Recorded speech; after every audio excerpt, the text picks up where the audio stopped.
Hey YouTube, this is Kerry. I am again at the Greenwood Memory Lawn Cemetery here in Phoenix, Arizona. I'm going to do a quick video on Jimmy Bryan, who was a famous race car driver. He was the winner of the 1958 Indy 500.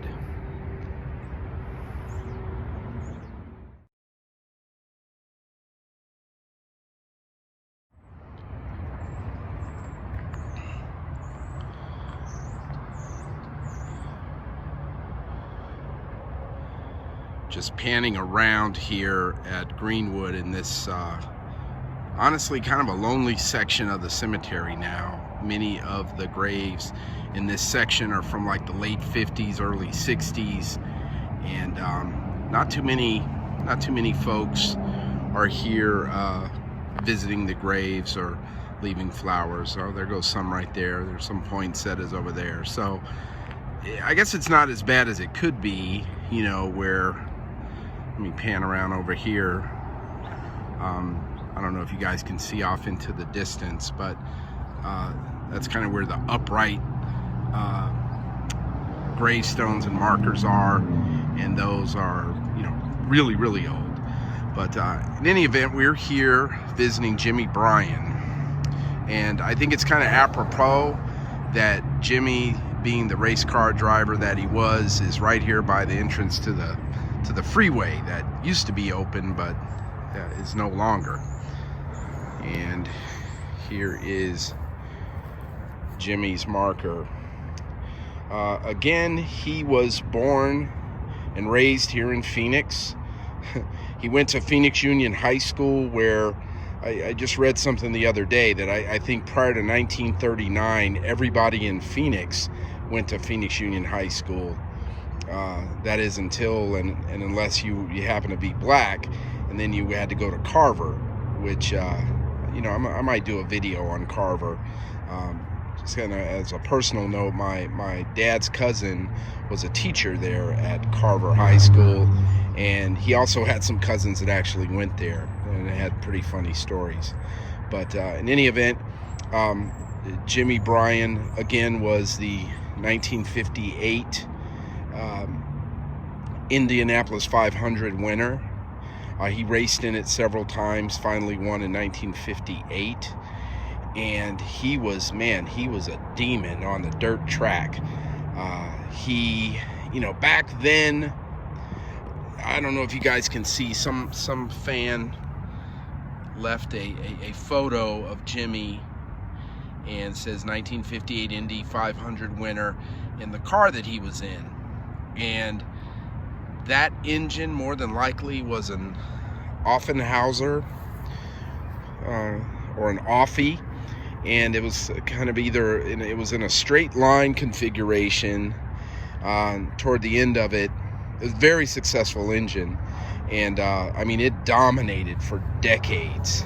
And I want to say maybe mid-60s, actually maybe even a little bit before, early 60s to mid-60s, they changed the rules up in Indy cars, and they started going to the V configuration, and they also started placing the engines not in front of the driver like they were in Jimmy's day, but behind the driver in kind of the middle section of the vehicle. And again, Jimmy was something else on the track, dirt track especially. He drove those what we would call like midget or sprint cars like a demon around the dirt tracks here. Apparently there was a track on 67th Street in Thomas back in the old days. I never saw it. I never even knew there was a track over there. The track that I was familiar with was called Manzanita Raceway, which was a dirt track over off of like 35th Avenue and Broadway. I remember that race track well. I used to have some buddies that lived over in the neighborhood not too far from there, and you could hear those cars screaming every like Friday and Saturday night for the races. But again, Jimmy was a very accomplished racer.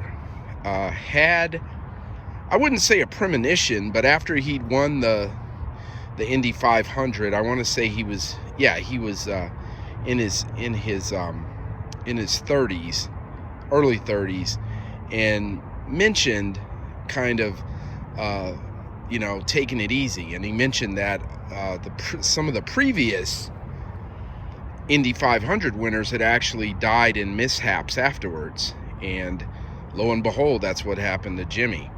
He was killed at the Langthorpe Raceway. God, I hope I'm pronouncing that right. Is it Langthorpe or Langhorne Raceway, which is in Pennsylvania, outside of Philadelphia. It's since been closed, but man, I believe it was like the first lap. He ran into some trouble and the car turned over and essentially killed him instantly. And his family brought him back to Phoenix.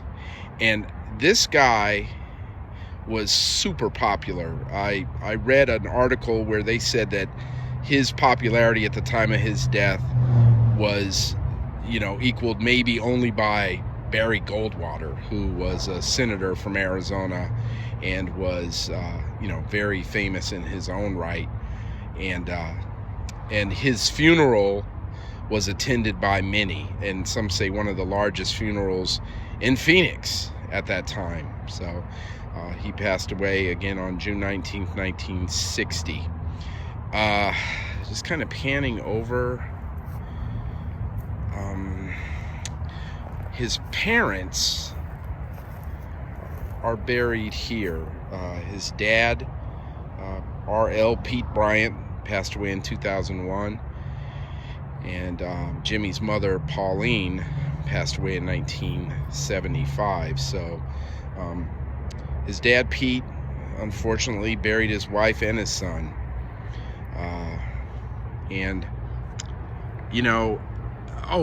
Before I move on from Jimmy Bryan, or after I move on from Jimmy Bryan, I want to show you another grave that is remarkably very close by. But Jimmy also won a race in Italy that was called the Race of Two Worlds. And it was kind of this competition between Indy drivers and Formula One drivers.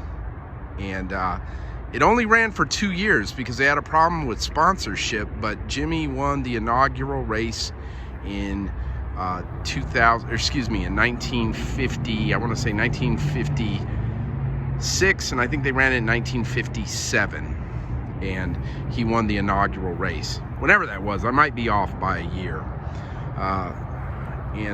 Again, a very accomplished driver. This guy was something else. And interesting, there's another race car driver.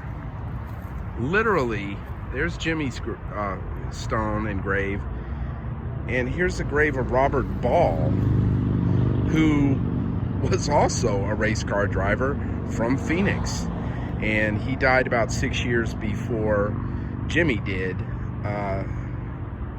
Bobby Ball competed in the Indy 500. He never won, but he competed in it several times. And again, he was a very good driver in his own right. So again, these are really kind of, in this cemetery, it's kind of Phoenix's biggest, oldest, and there are quite a few people of note that are laid to rest here. And I'll be doing some more videos. Hopefully you like this one, and please subscribe to the channel and pass it around if you like. And again, I'll try to do more here in the upcoming weeks, since the weather here in Phoenix is better than it has been in a while. So again, thanks for watching, and we'll see you soon.